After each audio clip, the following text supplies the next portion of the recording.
आइए आज जो है मेडिकल नर्स के बारे में आज हम इस वीडियो में बात करेंगे। बहुत सारे बच्चों का कॉल आ रहा है और बार-बार पूछ रहे हैं कि सर अब आईएससी करने के बाद अब हम क्या करें? ठीक है। और बहुत सारे बच्चों का इकोनॉमिक कंडीशन भी ठीक नहीं है, तो वैसे कंडीशन में आप क्या कीजिएगा? तो यहाँ पर पैरा मेडिकल के लिए एंट्रेंस के लिए फॉर्म भरे जा रहे हैं, ठीक है? उसके लिए आप फॉर्म अप्लाई कर सकते हैं। उसमें एक चीज़ आपको ख़्याल रखना है, जैसे पैरामेडिकल का जब आप फॉर्म भरते हैं तो आप एएनएम के लिए फॉर्म मत भरिएगा, आप वहाँ पे जीएनएम के लिए भरिएगा, ठीक है? क्योंकि एएनएम जो होता है वो 2 साल का आप लोग का डिप्लोमा होता है, वो डिग्री नहीं होता है। जीएनएम आपका 3 साल का जो होता है आपका जो डिग्री होता है। एएनएम का हम बात करते हैं सबसे पहले, एएनएम को ख़ास करके देखा जाए तो इसको सहायक नर्स मिडवाइफरी बोलते हैं, जिसको इंग्लिश में ए से आपका ऑक्सिलरी, एन से नर्स, एम से मिडवाइफ बोलते हैं, ठीक है। इसमें 2 साल का डिप्लोमा का कोर्स होता है और 6 महीना का आपका इंटर्नशिप होता है। तो यहाँ पे ख़ास करके देखा जाए तो ये रूरल एरिया के लिए होता है और चूँकि जैसे कि आप जानते हैं कि ये जो है सहायक नर्स इनको कहा ही जाता है, ठीक है। तो इसलिए ये रजिस्टर्ड नर्स नहीं होते हैं और इनको रजिस्टर्ड नहीं कहा जाता है, ठीक है? माने प्रॉपर नर्स इसको आप नहीं कह सकते हैं। जैसे आंगनबाड़ी होता है मान लीजिए, तो आंगनबाड़ी में एक होता है सेविका, एक होता है सहायिका। तो सेविका होती है, सेविका की जो सहायता देती है वो आपका सहायिका होती है। आप समझ ही गए होंगे इसके बारे में, ठीक है? वही चीज़ है। तो इसके लिए सबसे पहले 45% आपका फिज़िक्स, केमिस्ट्री, बायोलॉजी में नंबर आपका चाहिए न्यूनतम। आप फॉर्म भर सकते हैं और जैसे काउंसलिंग कराना होगा, आप काउंसलिंग जो है आप करा सकते हैं जीएनएम के लिए, ठीक है? और अभी जो है नियमावली जो निकला है, फ़िलहाल में जो वैकेंसी आई हुई है और यहाँ पे नर्स के लिए लगभग 15,500 वैकेंसी आई है।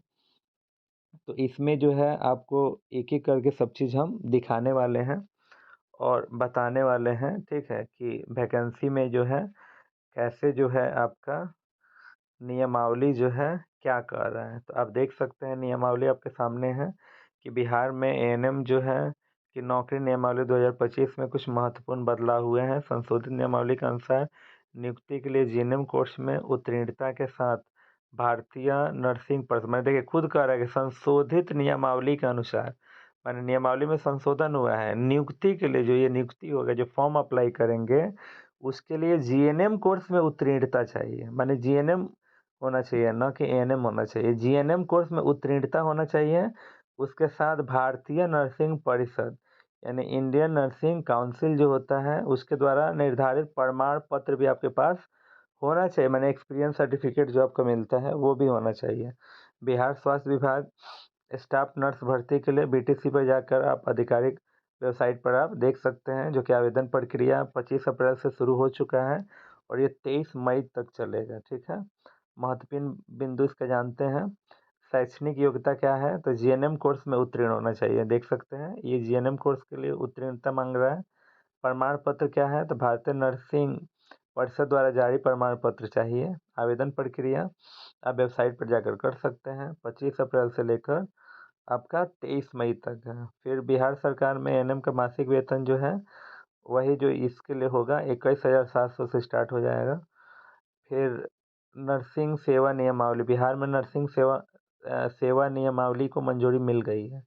21,000 से अधिक पदों पर नियुक्ति का रास्ता साफ हो चुका है। परीक्षा, यदि कोई विवाहित महिला शारीरिक दक्षता परीक्षा में गर्भवती पाई जाती है, तो परीक्षण में भाग लेने की अनुमति उसे नहीं दी जाएगी, ठीक है?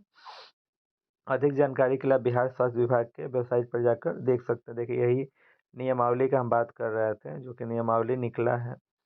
आपका विज्ञापन संख्या 23/2025 को आप देख सकते हैं।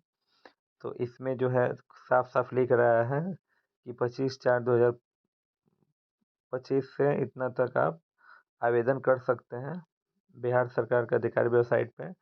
यहाँ पे साफ-साफ लिखा है कि कौन से जाति में कितना सीट जो है आरक्षित है, आप देख सकते हैं। उसके अनुसार आयु सीमा यहाँ पे दिया है कि 1 अगस्त 2024 को आपका उम्र जो है न्यूनतम 21 वर्ष होना चाहिए। फिर यहाँ पे आरक्षित अनारक्षित के लिए यहाँ पे 37 और 40 साल और अनुसूचित जाति, अनुसूचित जनजाति का 2 साल एक्स्ट्रा जो है छूट मिला है उम्र में, ठीक है। फिर इसका आप इसकी एक-एक पॉइंट को आप पढ़ सकते हैं जो आपके ज़रूरी का चीज़ है। इसमें भरने के लिए फॉर्म भरने के लिए आप देख सकते हैं कि सामान्य वर्ग, पिछड़ा वर्ग, अत्यंत पिछड़ा वर्ग के लिए 600 रुपया लगेगा। अनुसूचित जाति, अनुसूचित जनजाति का 150 और आरक्षित वर्ग महिला उम्मीदवार बिहार राज्य के जो अस्थायी निवासी हैं उनके लिए भी 150 रुपया लगेगा, ठीक है। अब जो बाहर के उनको 600 रुपया लगेगा। यहाँ पे दिया है, ये आपका संस्थान कार्यालय के लिए पर लेटर निर्गत था। और तो एएनएम कोर्स आप मत कीजिएगा, जीएनएम कीजिएगा, क्योंकि एएनएम के लिए आप डिस्टेंस से भी आप जीएनएम नहीं कर पाइएगा इस तरह, ठीक है। डिस्टेंस को हटा दिया है, नया नियमावली जो बना है ना, तो आप उस तरह नहीं, पहले डिस्टेंस से करने का फैसिलिटीज था तो आप कर सकते थे, ठीक है। यही अड़चन बन गया